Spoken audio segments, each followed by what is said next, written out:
Hello everyone, Namaskar and Adab to all of you. So today, wait. First of all, let me wish you all a happy and a prosperous Holi. May the colors of success, joy, happiness, and peace fill the sketches of our life, and may our world be painted with the colors of peace, unity, and brotherhood. Okay, now let's come to our topic for today. Today we are going to discuss about the components of a vector. We all know that component means a part of something, so when we say components of a vector, we mean parts of a vector. As discussed in my previous videos, that how we add the vectors and all, but adding of the vectors can be a little tedious. A neater and an easier technique can be by using algebra and geometry. The combination of algebra and geometry is called analytical geometry. This analytical geometry is a powerful tool for making our calculations simple. This analytical geometry was developed as a complete subject in the 17th century, second half of the 17th century, by a French mathematician whose name was René Descartes. And this was independently made as a subject by his contemporary, and his name was Pierre Fermat. So let's see how this analytical geometry makes our calculation simple, and what do we mean by the components of the vector and what we have there in the components of the vector. I already told you that we'll be using algebra and geometry in components of the vector. So this is our geometry part. As you can see, this is our x and y plane, so it is our Cartesian system. This we have considered for 2D. We can do the same for 3D as well. So let us suppose there is a vector A which is making an angle theta with this x-axis, right? This is a vector A in xy plane. So now we have to find the components of this vector A along x-axis and along y-axis. Now you can see over here there is a projection of this vector. Projection means a shadow of this vector on x-axis, and that is from this point to this point, right? So that means this becomes its x component, so we'll denote that by ax, and similar way it has a y shadow or a projection along y-axis which is from here to here, so that becomes its y component, so we'll denote that by ay. So these two actually projections along x-axis and y-axis are called the components of this vector. So the projection along x-axis is ax, which is its x component, and projection along y-axis is ay, which is its y component. The components, these ax and ay, they depict the influence of this vector A in a given direction.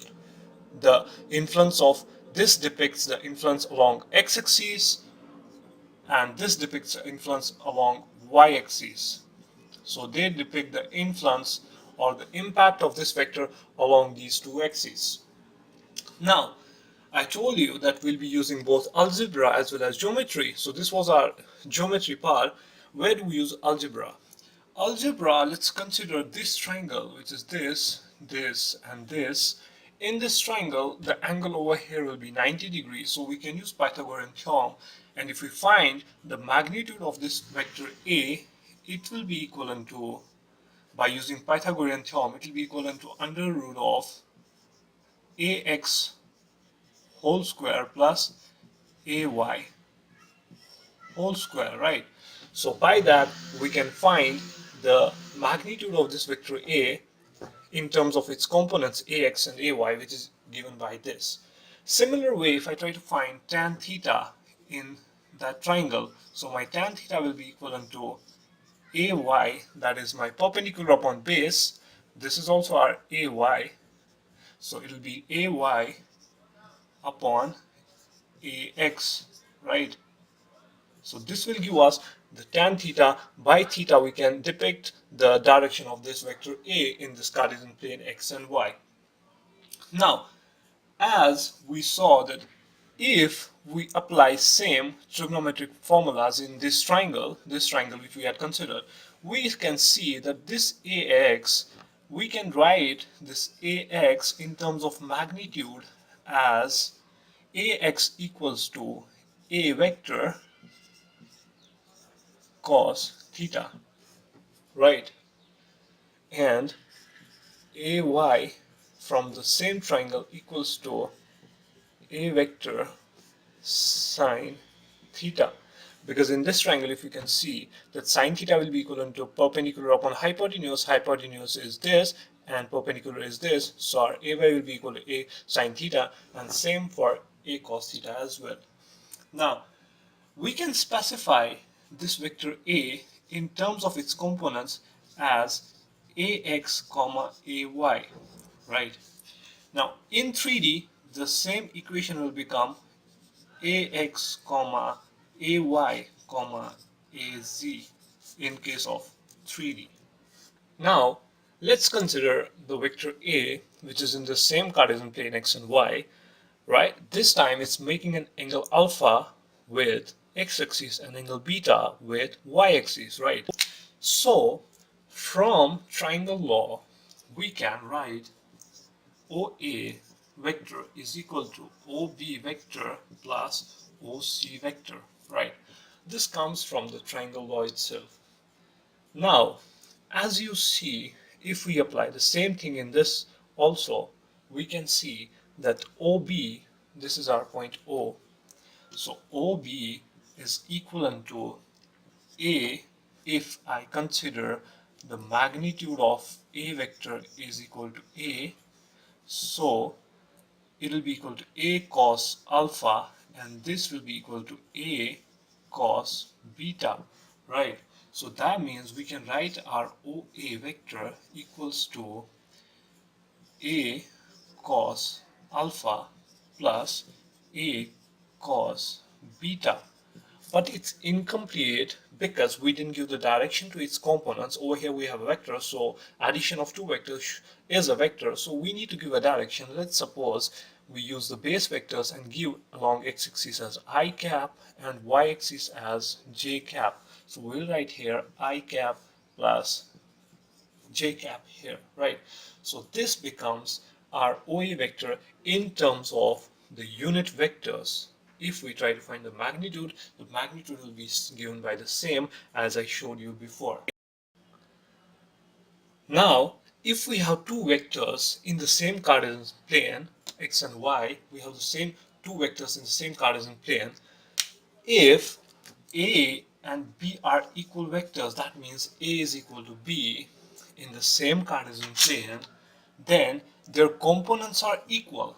If suppose the components of A are AX, AY, and in case of 3D AZ, and components of B are BX, BY, and BZ in case of 3D, so by this we'll have AX equals to BX and AY equals to BY and AZ equals to BZ in case A vector is equal to B in the same Cartesian plane, right? If you see that we can write these are three equations, 1, 2, and 3. We can write these three equations in only one vector equation, that is by simply writing A vector is equal to B vector, right? So this one vector equation represents three scalar equations. One more property which we need to see is that the components of vector A depend on the Cartesian systems being used. Over here I'm using the Cartesian system x and y, and over here I'm using the Cartesian system y and x, right? I shifted the axes. So now we say that the components of A depend on the Cartesian system being used. The vector is A is same in both the planes, but now if we'll see vector A in this plane, we'll get A equals to A comma 0, right? But if you see, this is its x coordinate and this is its y coordinate. You can see that the y coordinate is 0 over here, but there is an x coordinate from here to here, right? So we got a comma 0. in the second plane, which we have x here and y here, if we write a vector, it will be equivalent to 0 comma minus a, right? If this is my negative y-axis and this is my positive y-axis, and this is my positive x-axis and this is my negative x-axis, so you can see here now it has a y component, and that is what, minus y component from here to here. That's why we got it over here minus a, and x component is 0, as you can see, so it becomes 0 comma minus a. So the components of a depend on the Cartesian system being used. One more property which we need to see here is that all vector operations can be written as equations for components. What does that mean? If we have two vectors a and b are two vectors, and suppose we perform first operation, that is addition, right? If I do a plus b, where our a has the components ax and ay, and b has the components bx and by. So now if we do a plus b, it will be equivalent to sum of the components, that means ax plus bx, comma ay plus by. So the respective components, x gets added up with x and y gets added up with y, will get added. This will be equivalent to, suppose, a new vector like a plus b is equal to c vector, which will be equivalent to a c vector, and the c vector will have its components x component as ax plus bx and y component as ay plus by. Similar case, if we do multiply a vector a by a scalar c, just make it sure that this c over here, it is a scalar, that means any number. So if we do multiply it, similar way we'll get c ax comma c ay, right? So this is what we mean by that all vector operations can be written as equations for the components. With this, I'd like to conclude my today's session, and thank you all for your kind attention. Stay connected for more videos. Enjoy the Festival of Colors. Until then, don't forget to like, share and subscribe to my channel, and don't forget to press the bell notification button for the latest updates.